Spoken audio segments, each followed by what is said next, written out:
আজকে করব মুগ ডালের খাস্তা কচুরি। তো এই কচুরিটা আপনারা খুব সহজভাবে বাড়িতে তৈরি করতে পারবেন।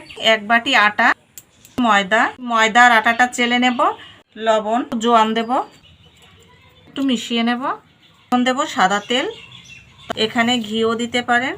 ঘি দিলেও খাস্তা আর মুচমুচে হয় খেতে। এইভাবে ময়ামটা যদি ঠিকঠাক হয় তাহলে কিন্তু খাস্তা আর মুচমুচে হবে। আর এইভাবে হাতের মুঠো করলে, এইভাবে আস্তে টাচ করলে দেখবেন ভেঙে যাবে, তবেই বুঝবেন ময়ামটা একদম ঠিকঠাক আছে। এখন আমি নর্মাল জল দিয়ে একটা ডো তৈরি করে নেব। ঢাকা দিয়ে কিছুক্ষণ রেস্টে রেখে দেব। তবে মশলাটা কিন্তু কাঁচা। এখানে 1 চামচ ধনে, জিরে 1 চামচ, মৌরি 1 চামচ, 2টো শুকনো লঙ্কা, এইগুলো এখন আধ ভাঙা করে গুঁড়ো করে নেব। এই চানাচুরটা গুঁড়ো করে নেব। এখন আমি এই ডালটা পেস্ট করে নেব। মুগ ডালটাও পেস্ট করে নিয়েছি। এবার এই গুঁড়ো মশলাটা দিয়ে দেব।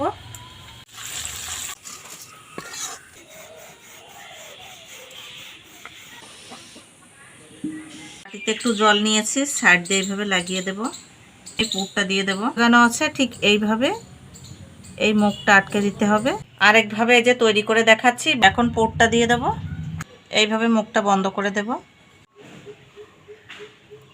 এইভাবে ভালো করে চেপে দেব। সবগুলোতে পুর ভরে আমি রেডি করে নিয়েছি। এরকম গরম করেই ছেড়ে দিতে হবে। আস্তে আস্তে ভেসে উঠছে, আর ভেসে উঠলে তারপর আস্তে আস্তে করে উল্টে দেব। দেখুন কত সুন্দর ফুলে উঠেছে আর ভেসে উঠেছে। এবার উল্টিয়ে দেব।